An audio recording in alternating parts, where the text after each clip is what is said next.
What a go on, people. Mr. B here again, and first stream, meaningful stream for the year. And so just want to say to everybody, thanks for the support over last year.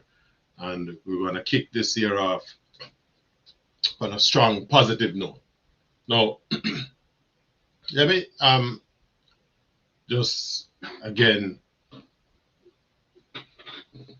outline the mood for today. And we're looking at, there are a couple of issues that are under the microscope, if you will. One is the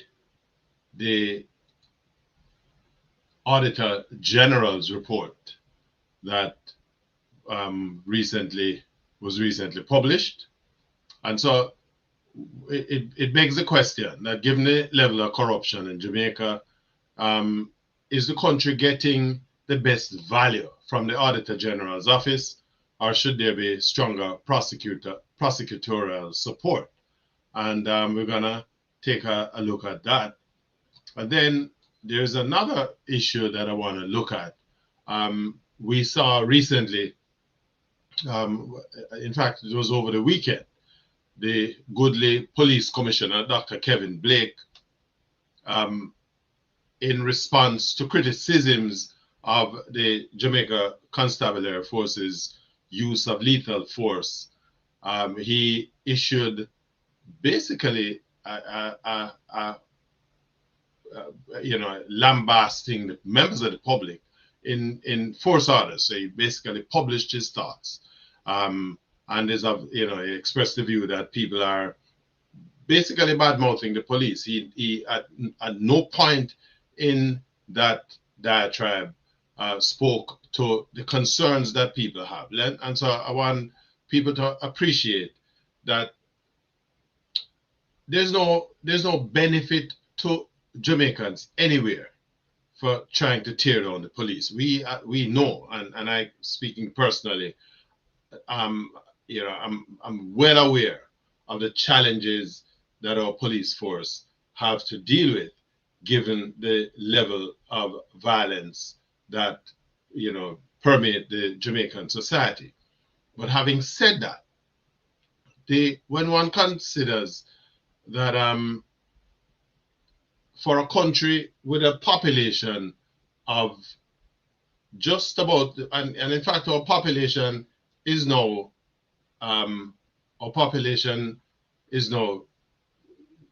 being reduced. In fact, the population is contracting. Let me use the correct term. And so we moved from a position where we had some 2.9 million Jamaicans to a point where we are just about 2.7 million people, because reproduction rates have basically fallen below replacement rates. And I'm saying all of this because we're a small country, and so for such a small country, Jamaica police in the last year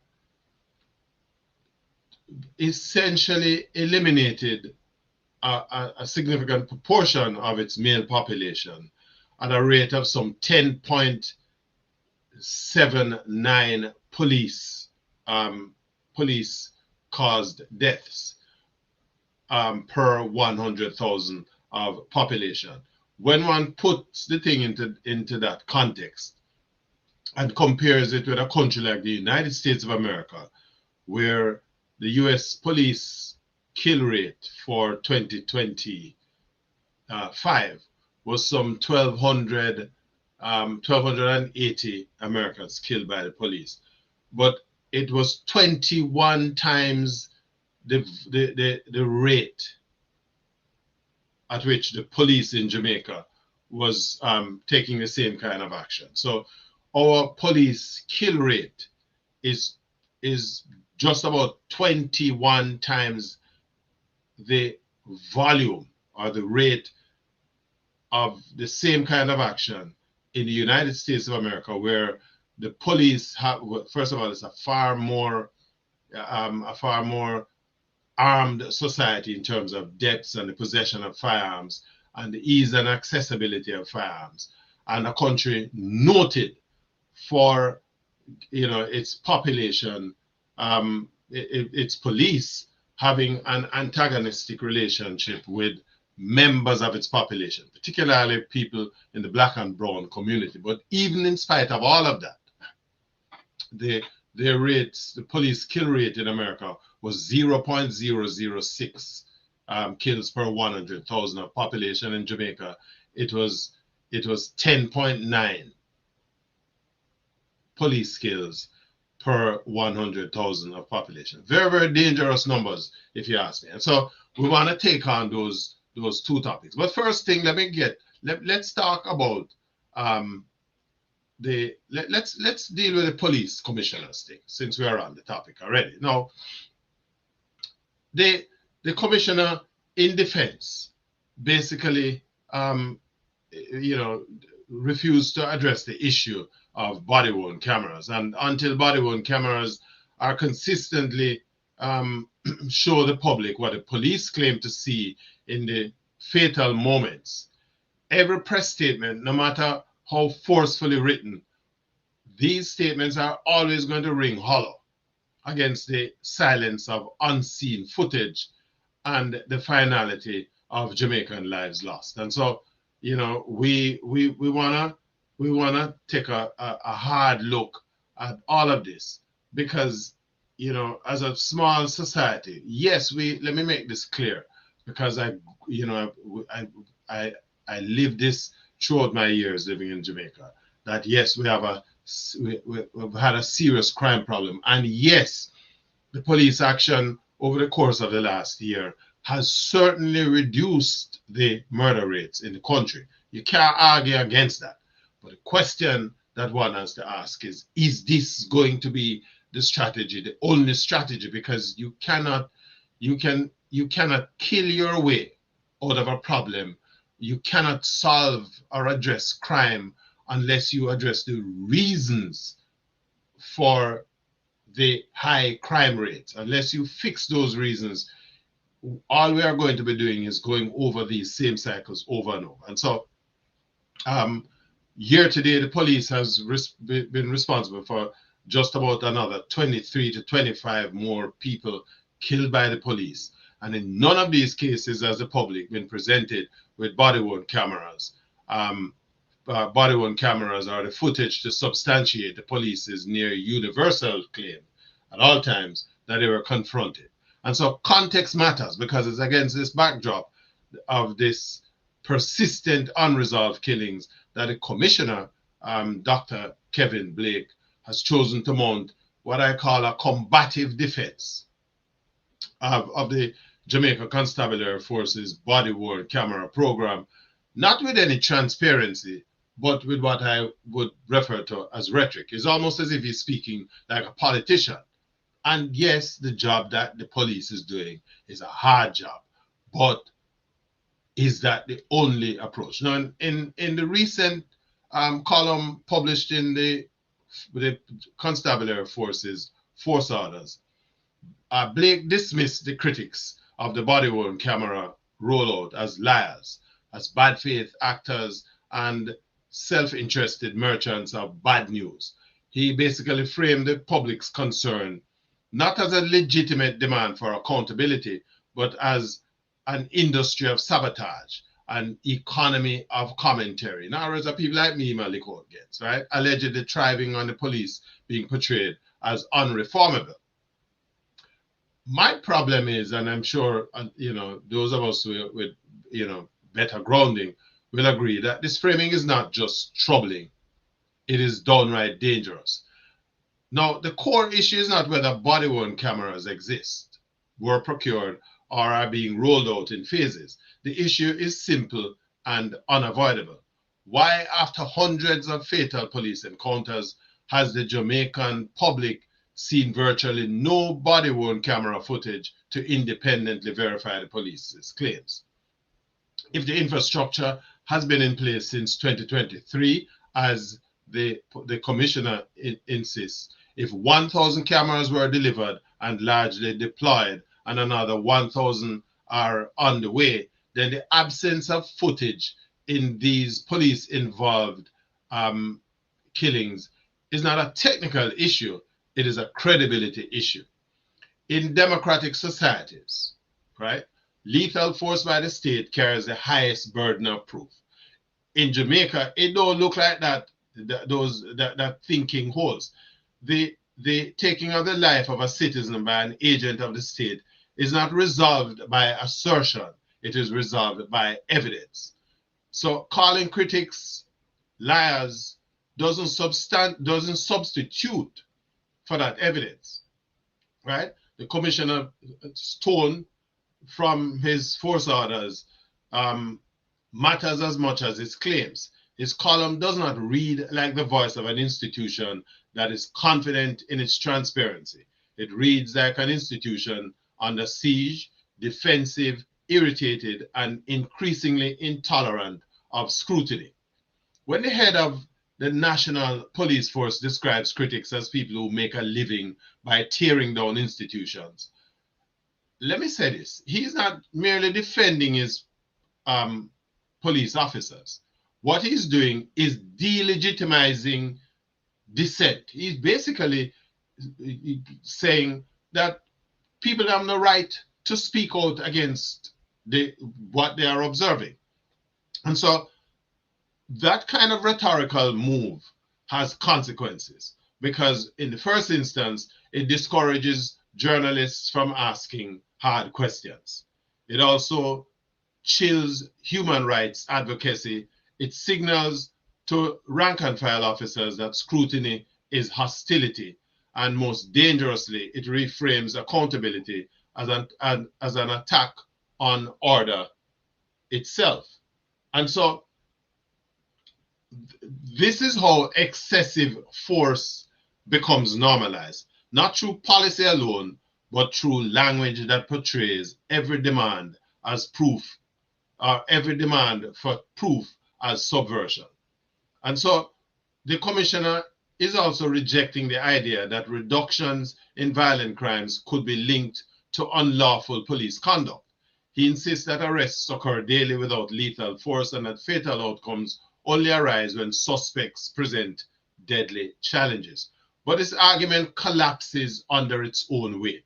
If the police can arrest hundreds of armed suspects without taking their lives, then lethality is not inevitable.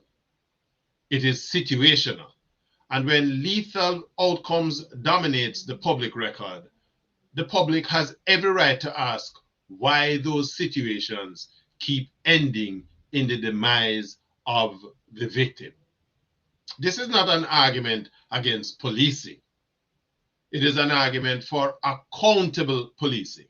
No serious society should accept that the only way to reduce crime is to lower the standard of proof when the police kills its citizens. Body-worn cameras are not trophies to be counted, procured, or announced at press briefings. They are accountability tools, and their value lies not in their existence, but in their use, their availability, and their independent review. And so a body-worn camera program that does not routinely produce footage in police-involved killings is not a transparency program. It is a symbolic program, one that offers political cover without public confidence. And so if cameras are present, but footage is unavailable or withheld or never disclosed, then the public is entitled to assume the worst. Trust cannot survive in an environment or an atmosphere of darkness. So the commissioner urging advocacy groups to instead appeal to murderous thugs not to confront police with weapons, that appeal may be emotionally satisfying, but it dodges the central issue. And so the real question is this: who watches the watchers when the watcher pulls the trigger? In other words, there's a famous reggae song, who's gonna guard the bodyguard? Until Jamaica can answer that question with evidence, not editorials, right? The body count will continue to erode public trust, no matter how many cameras are procured. And so again, let me make it clear, because less people think that, what people like myself are doing is that we're condemning the police. All people are asking for is accountability, transparency that provides for accountability. Me personally refuse to accept that in the instance of 311, well, add the 20 odd to that now, and we're looking at some almost 340 police killings in the last 12 and a half months.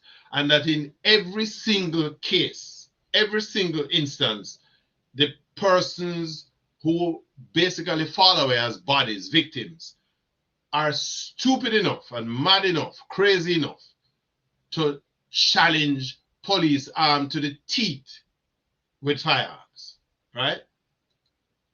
I refuse, absolutely refuse to buy that argument. And so the other side of the conversation, as presented by the commissioner about arrests, I'm going to put it out there that that is absolutely a crap argument, because arrests should result in charges, and charges should result in prosecutions, and prosecutions result in conviction. We have significantly low arrest, charging, and conviction rates within our police apparatus, certainly over the last 12 and a half months. The records speak to that. And so if the police is going out there with a basis, a thinking to eliminate suspects, because it is very important too, that, when the police talk about getting involved with or implementing targeted operations. Targeted operations mean that there are people that they have put their observational machinery on, and they are targeting them. They're singling these people out. Now, unless you have proof that these people are involved in the kind of activity that would require their elimination, then the action in and of itself is an unlawful action, whether we want to agree with it or not, because only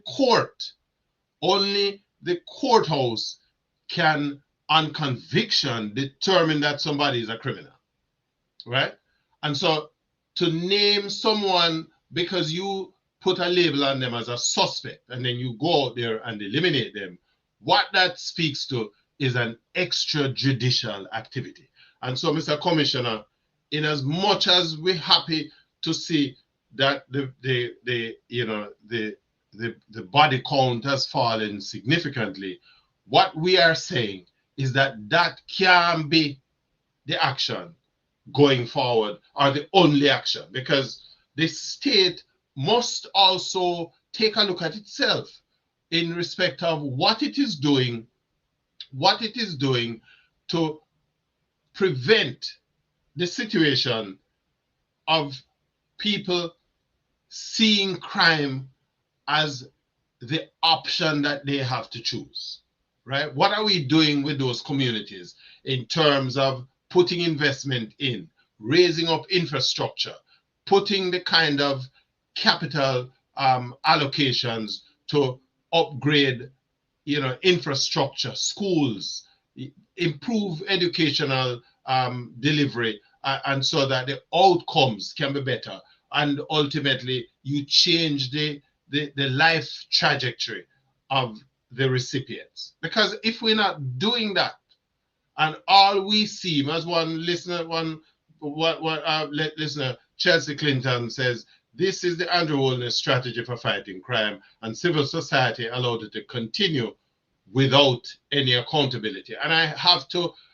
state categorically that yes, I agree with that. That is what is happening, and that cannot be in a normal modern society that claims to value the the lives and the existence of its citizens, that this is the only approach that we are taking. It is bad. And what is disappointing for me is the position that the commissioner takes, because he is comfortable, right? What he's doing is justifying the action of the police to be out there eliminating the Jamaican citizens. And largely these are just Jamaican young men. And don't get me wrong, I am not suggesting that we don't have a criminal class, but the answer to that problem is not by the gun. We cannot kill our way out of this problem. It is never going to happen, right? All that we are going to do is create situations or circumstances that produce lulls, and then down the road, bam, it's back again, right? So over to you, Mr. Commissioner. The other problem that I have is because there is a group of policemen, clearly, who are responsible for these actions.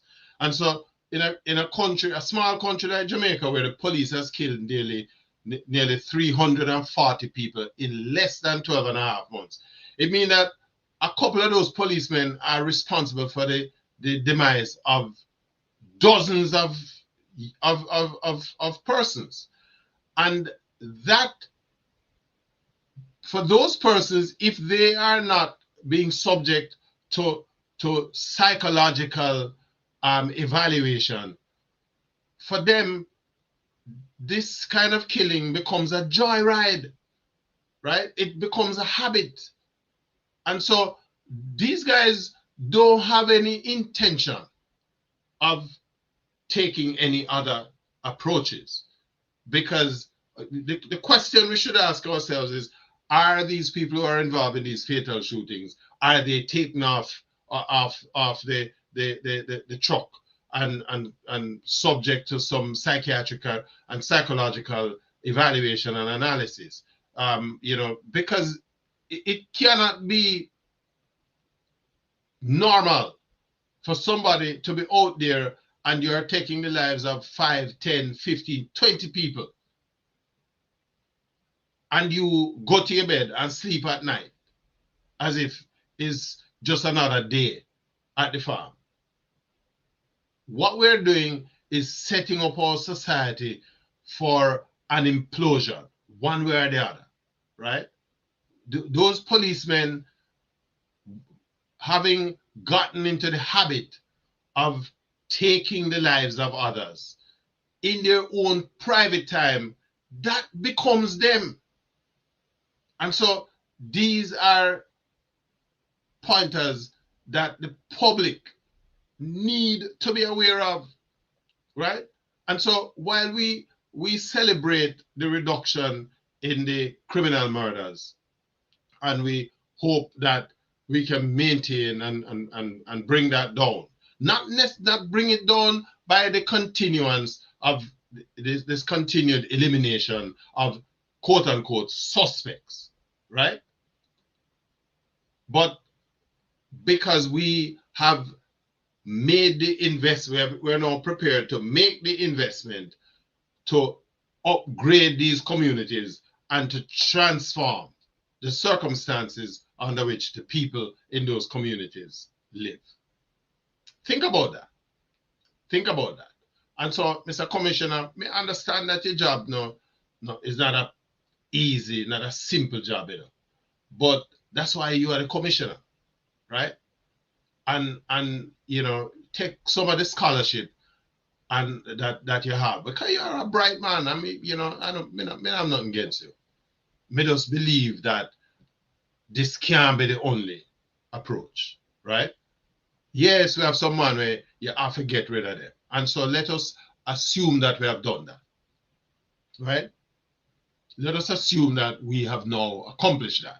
The next step is to bring about that transformation within communities, right? See, we're in a situation here now where Jamaicans who the green card thing look like it gone on a hiatus, like a holiday. We don't know how long, right?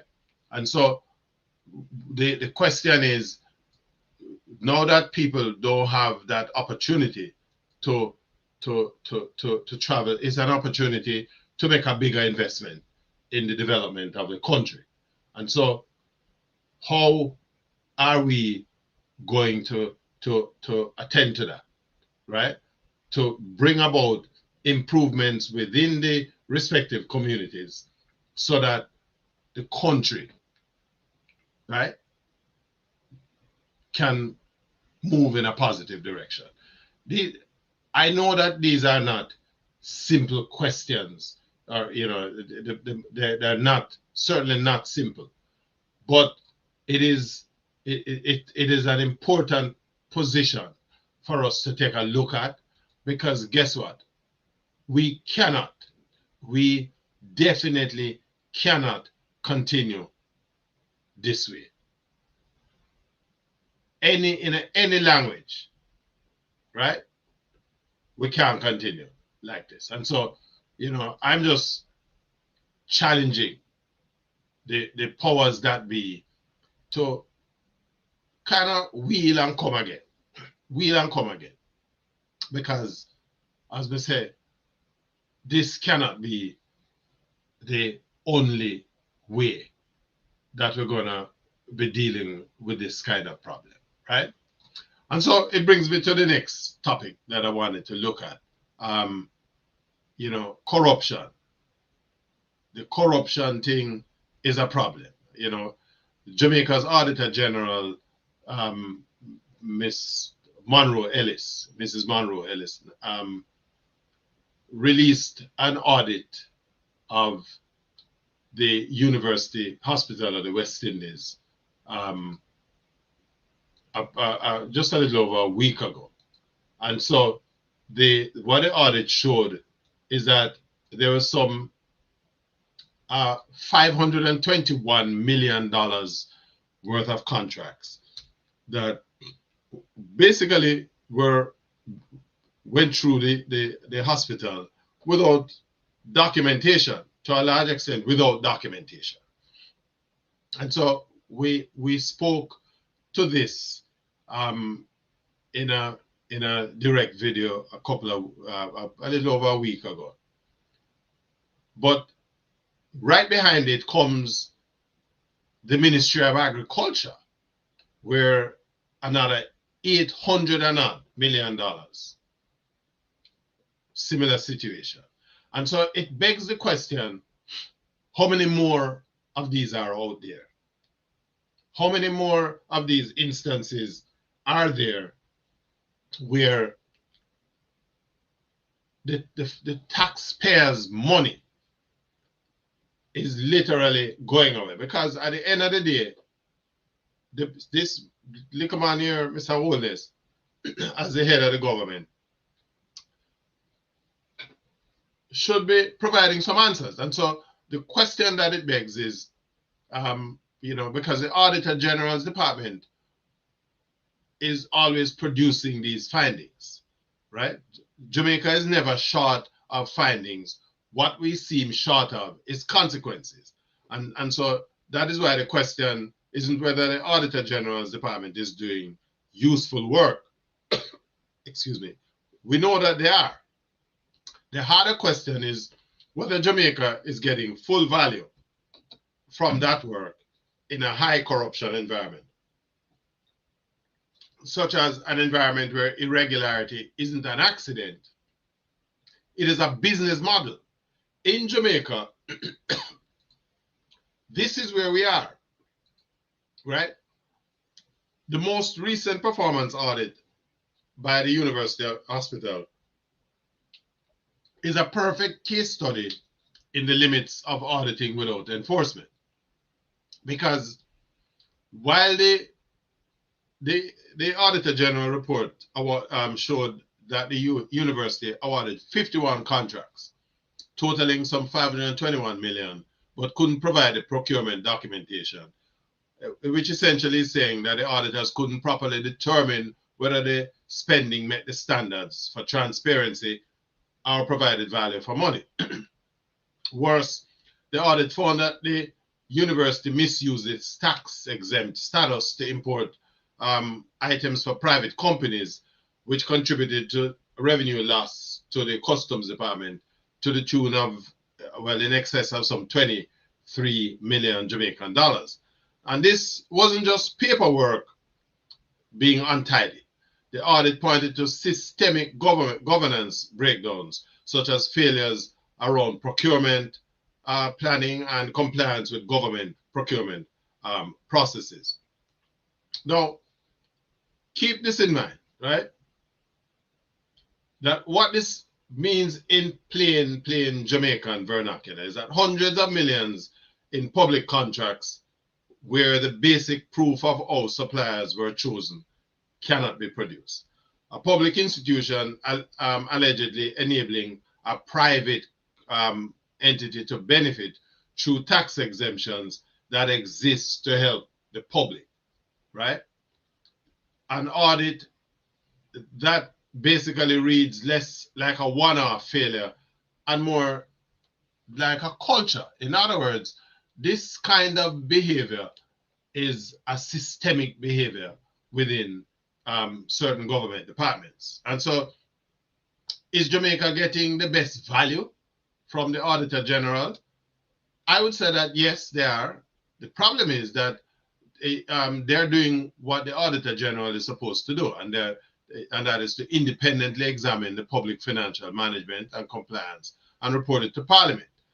They don't take instructions from the executive. That independence is grounded in all the constitutional setup, including the Financial Administration and Audit Act. So the law protects them, but the Auditor General can't prosecute anybody. He can't, when they find out there's something wrong, go and hold on for the man and bang them up, put on the handcuff. Because auditors don't prosecute, they don't convict, they don't seize assets, they don't automatically compel the state to recover the losses. Their power is like illumination, like sunlight. It's strong, necessary sunlight, but sunlight alone can't deal with the problem, right? It can't arrest thief, right? So Jamaica has built a system where exposure is treated as accountability. And that is the problem with us. Because after we do all of these audits and so on, nothing else happens. And so the impression is to a large extent given that because the Auditor General exposed it, it end right so. The country get a scandal, you know, the headlines, the talk show, the parliamentary drama, and then after that, everything just dead, right? Institutions learn the lesson that you just, you know, this is another 9-day wonder. They're going to ride out the storm. You know, I hear in one of the big media houses in Jamaica, and them, you know, well, a couple of them, the Jamaica Labour Party Youth Young Jamaica, Cliff Hughes Station nationwide, and them keep asking me question about some dialysis machine. Apparently, a 10 or 12 dialysis machine came in through that same little window where it seemed as if the hospital may have used its tax-exempt status or loan it to somebody else to use it to bring in these dialysis machines. Now, these are machines that come in on the basis that they might go to the hospital, so it should benefit the taxpayers or the patients at the University Hospital of the West Indies, and the dialysis machine them can't be found. And so, hence the question, where the dialysis machines are. And that opens another window, because what it is saying is that our incestuous political approach, the way how we practice politics in Jamaica, the incestuous nature of it, where it, you know, these political personnel have weight And I don't want people feel say because you see JLP and PNP and them at each other's throats in a parliament. Because they're a friend outside of the thing. And the two of them know everybody one another's secret. Right? My sense is that okay, so the government is now running into its third term. It's just cranking up the third term. And the opposition come back into the house with 100% improvement on its seat count, right? Instead of 14 people, them now have 28. But it coming like a 2 people them out. My thought was that when the election done, all right, so the PNP never win. But them have 28 MPs now. And they would have come in at the politics and strident and raise hell, give the government hell. But them silent. Me almost have to ask if Mr. Golden give up the work. Because I must yesterday I see him in a parliament where we have some parliamentary debate. I talk about raise the limits on some insurance or some investment in a disaster management. At first, me I say the opposition leader are here from him in a weeks.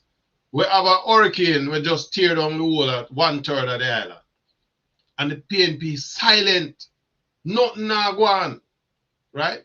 Even for a raise hell, say boy the government now give them enough money to do the work. I think the little young lady named Jess or something like that she want me here for down the side. The former deputy general, former general secretary, quiet like a mouse. Right?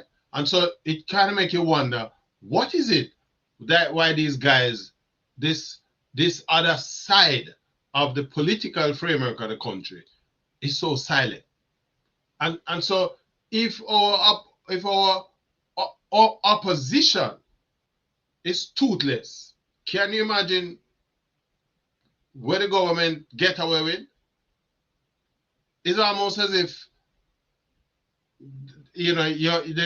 things are operating in such a way that you get the impression that the JLP have 63 seats in the House. Believe me. Because nothing. Why is the PNP so silent on this issue with the University Hospital of the West Indies? Is there PNP connected individuals involved in some of this shenanigans at the hospital? Why the People's National Party is so quiet? I said, Mr. Man, the name Dawes, run a program. In fact, I did run a couple of his videos. And he asked some very pertinent question. But why is it that he's the only person from the PNP that is speaking to this issue? And so these are questions that as a population, right, we need to be asking. Because it's one thing that we have the Auditor General putting the spotlight on the kind of activity by those who have taken these public positions to serve the members of the public, but all that we are seeing is that they are serving themselves. So the question is, how do we go beyond the exposure? Nobody no go to jail. Right? In fact, the former Minister of Education is in front of the court and he might do every God Almighty thing to see if he can dash with the case. $50 million or thereabouts that misappropriation. We have so many other instances within this current administration of thing, but nobody no go to prison. Most of the year a man get move one side and if you go sleep 2 times and you wake up and you get another job somewhere else, right? That's the kind of situation we have. So the corruption becomes institutionalized, and then the policing mechanism is non-existent. Miss Monroe Ellis makes her findings, prepare her reports, them come in a parliament and them one big furrow, but at the end of the presentation, No police no go out there with them handcuff for corral anybody. And so in 9 days, it's gone. Nothing else. And the same people them out there are suck out the juice out of the system. Right? We're a country that we don't have money. And so one would believe that we would be doing everything in our power to ensure that the taxpayers get the best value for every dollar that goes to these institutions. Okay? As a country, we have to do better than this. We have to value the fact that, you know, as a democracy, we put certain things in place, but it means nothing if we're not playing by the rules. You can't have people who just see the budgets of these institutions as a cash pot. Because you imagine $521 million spent, and all you're seeing is a handful of people get filthy rich, and patients are lying down on the floor in the hospital. You know, I said the other day, the nurses in Montego Bay have to take to strike action, and I suspect there's more to come. The Minister of Health, under whose portfolio all of this fall, is silent. Silent. Him not even in his usual public relations style. Because I'm usually a man with public relations and whole heap of press release and all of that, but nothing to address this thing. What I've noticed is an attempt to brush off, to change the narrative, to talk about what we're going to do in terms of putting in more staff. The problem is we have hospital that not a bed. You have people that sit down on a chair in the hospital for how much days? How can you have somebody who suffer a heart attack and him can't find a bed? Intensive care in a hospital that not a bed, right? But this is Jamaica. We need to demand more from those who put themselves up to serve. It can't be that you just come, you collect the pay, you get all of the fringe benefits, all of the benefits, but you're not delivering anything that is going to make life better for the people who go out there or vote for you. Or even if they never vote for you, but them are the citizens of the country. We have to do better than that. Right? And so my promise is to continue to amplify these issues, to shine the spotlight on them. I don't know how to start the race, because I don't live in Jamaica anymore. But I'm very connected to the thing. I have an interest in Jamaica. I have an interest in a good, solid governance. I have an interest in accountability, responsibility. That is my interest, right? And we believe that every single Jamaican should share those values, right? We need to talk about where do we go now that the visa gate locked? How are we going to make Jamaica a place where Jamaicans don't want to leave anymore? It starts by becoming interested in what is happening, right? Let's talk about what's happening. The fact that you critique an issue doesn't mean that you are an opponent. It doesn't. It's a criticism and the generation of useful suggestions, alternative approaches that make the thing better. And so that is going to be my line going forward. Tell me what you think, what we think, right? And let me see your feedback in the comment section. I want to use the opportunity again just to thank the people who took the time to join the stream, particularly those on YouTube and certainly those on Facebook. Check out my website at yardmedia.com. Of course, I have a number of books that I have published, and I encourage you to support. Scotch Bonnet Dreams, a story of a young man who basically run away from Jamaica, get a passport, and him end up in New York and struggle like a Dickens. But typical Jamaican, inimitable Jamaican approach to life, where you just want a chance. Jamaica man just want an opportunity. And he got an opportunity, turn a little mobile soup kitchen into a restaurant, the Scotch Bonnet restaurant. Nice little story. 300 and odd pages of page turning action, you know, motivational, stimulating. And, I'm encouraging you.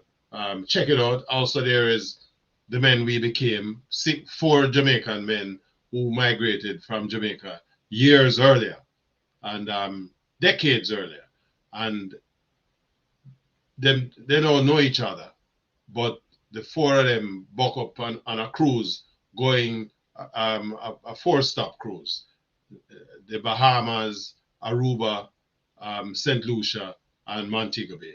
And so they eventually got to talking to each other and, talk about life, how life has treated them, and recognize that, they're, as all big men, they are basically in the same boat, and that your life not over because you pushed past the 60s.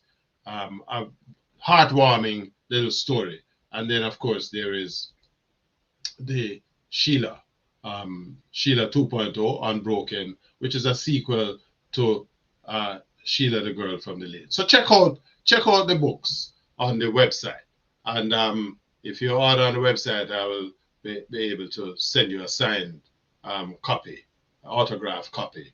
And of course, the last one is Top Rankings, which looks at the how we got to this problem with gun violence in Jamaica. I encourage you to think. Let me again thank you for supporting, and until we do this again next week, check out my YouTube channel at Yard Media, the Jamaica Mix, and check out the videos there, and of course, give comment. If you haven't done so as yet, subscribe to the channel as well.